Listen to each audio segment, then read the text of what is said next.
여러분 안녕하십니까, 강시혁 변호사입니다. 4대 석유화학기업, 제가 석유화학이 어렵다고 말씀드렸죠. 중국 저가 공세, 그리고 우리나라에서 대처를 제대로 하지 못한 거, 그리고 노조 환경의 문제점 등등이 겹치면서 지금 고사 위기에 빠져들고 있습니다. 1년 안에 갚아야 될 돈이 무려 20조입니다. 국내 4대 석유화학 업체들이 중국발 저가 공세에 계속 시달리면서 잇따른 적자를 내고 있습니다. 자금난에 시달리고 있습니다. 2년 사이에 단기 차입금이 무려 10조 원이 늘었습니다.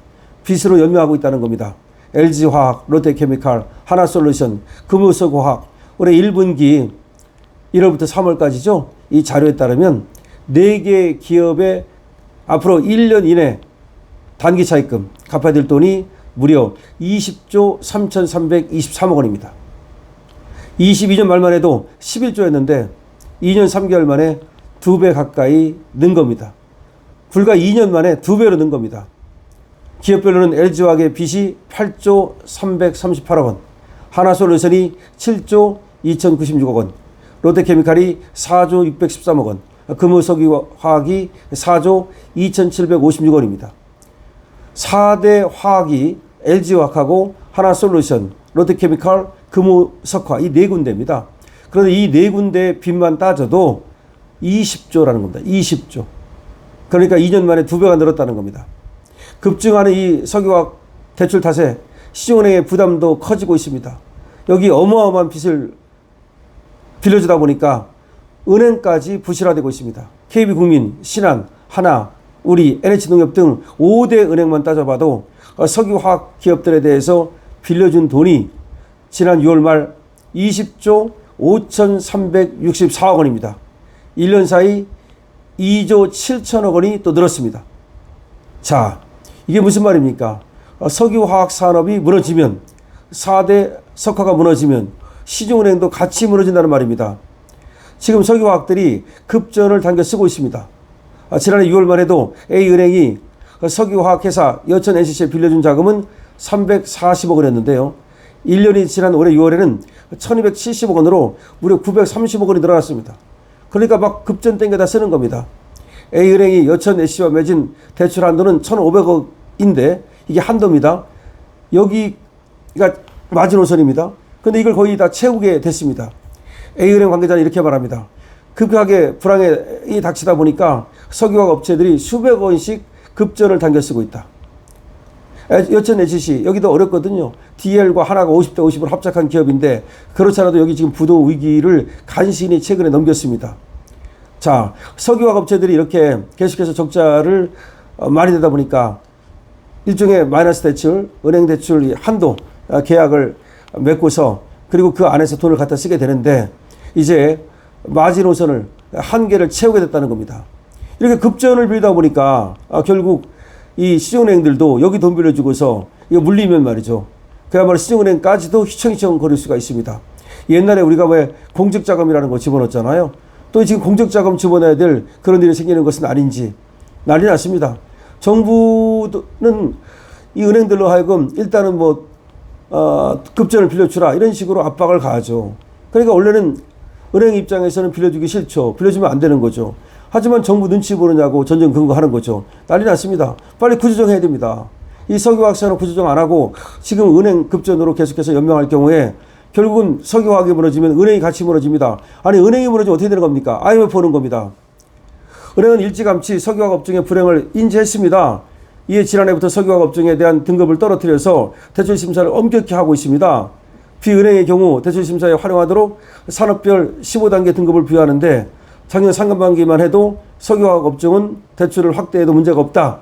그래서 한 4 내지 6단계 그렇게 분류했지만 올해 6월부터는 대출해주면 안 된다. 축소해야 된다. 그래서 거의 꼬드발이 15단계 중에서 11 내지 13단계로 지금 신용을 떨어뜨렸습니다. 다시 말하면 석유화학 산업이 과거에는 또 한때는 말이죠. 2000년대 초반에만 해도 아주 그 황금알을 낳는 거위였거든요. 그래서 은행들도 많이 거래를 했죠. 그랬는데 최근에 와서 이제 천덕꾸러기가 된 겁니다. 그래서 은행들이 이 대출 안 해주려고 지금 석유화학에 대해서 대출 규모를 자꾸 줄이고 있는데 문제는 뭐냐. 정부에서 자꾸 눈치를 주는 거야. 정부는 왜 그러느냐. 석유화학 산업이 지금 무너지면 난리 나니까 그걸 막으려고, 틀어막으려고 은행에다가 돈을 빌려주라고 사실상 압력을 가하는 거죠. 그럼 은행들은 어쩔 수 없이 돈을 빌려주죠. 그럼 이것이 빨리 석유화학 산업을 구조조정하지 않으면 밑빠진 독에 물 붓게 되죠. 그럼 밑빠진 독에 물 붓다가 은행까지 부실화되면 그럼 IMF 오죠. 그래서 지금 석유화학 산업이 그대로 구조조정을 하지 못한다면 IMF가 올 가능성이 굉장히 많다라고 얘기하는 겁니다. 그런데 지금 정부에서 뭐 하고 있습니까? 돈 퍼주는 것만 관심 있지 석유화학 산업이 지금 위험하다 이런 얘기 나옵니까? 전문가들은 말이죠. 수조 원이 드는 대형 설비와 대규모 원료가 필요한 이 석유화학 산업을 이대로 방치하면 기업뿐 아니라 은행 등 금융사에도 위기가 번질 수 있다.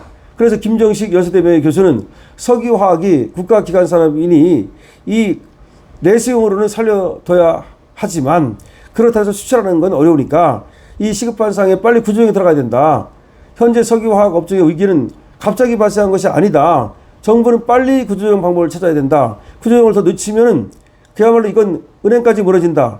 생산량을 대폭 줄이는 것을 전제로 해서 기업들의 자금을 지원하되 이를 부채 상환이 아니라 생산 플랜트 투자로 이제 부채를 갚을 능력이 안 되니까 이제 대규모로 줄이고 그리고 지금 은행에서 준 거는 투자로 바꿔가지고서 이자 부담을 덜어주고 그렇게 해야만 나라가 살 수 있다는 거죠. 여러분 석유화학 산업 4대 석유화학 산업이 1년 안에 갚아야 될 돈이 20조입니다. 5대 시중은행이 부실화되고 있습니다.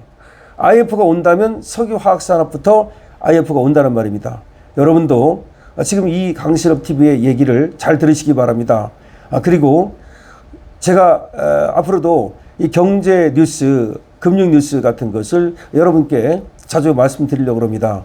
지금 한국은 IMF가 올 가능성이 80%라고 보고 있습니다. 지금 저도 그렇게 보고 있습니다. 왜 그런지를 다시 한번 말씀드립니다. 지금 반도체, 자동차, 철강 다 어렵습니다만 문제는 석유화학입니다. 석유화학은 이건 엄청나게 돈이 많이 들어간 기간 산업인데 사실은 그렇다고 완전히 없앨 수는 없어요. 왜냐하면 내수용은 있어야 되니까. 그런데 수출은 거의 불가능하게 됐다 이 말입니다. 근데 지금 엄청난 빚으로 다 연명하고 있는데 은행까지도 부실화되고 있다는 얘기입니다. 여러분 정말로 심각하다는 얘기를 다시 한번 드리면서 강신업 TV 이거 많이 다른 사람들이 같이 볼 수 있도록 공유해 주시고 또 여러분께서 좋아요 눌러주시기 바랍니다. 그리고 강신업 TV에 대한 여러분께서의 사랑은 구독으로 주시고요. 그리고 강신업 TV 쇼핑몰도 있으니까 여러분들 필요하면 한번 들어가서 구경해 보시고 좋은 물건, 특화된 물건, 프리미엄급 농산물 등 여러분께서 필요하신 물건도 구입해 주시기 바랍니다. 한국 경제 정말 어렵습니다. 그냥 어렵다 말만 되풀이하는 게 아닙니다. 석유화학 산업은 이제 거의 망가졌습니다. 다시 살아날 수 없습니다. 빨리 구조조정해야 됩니다. 정부가 방치하고 있습니다. 은행까지 부도날 가능성이 높아지고 있습니다. 정말 한국 총체적 위기입니다. 강신업 TV입니다.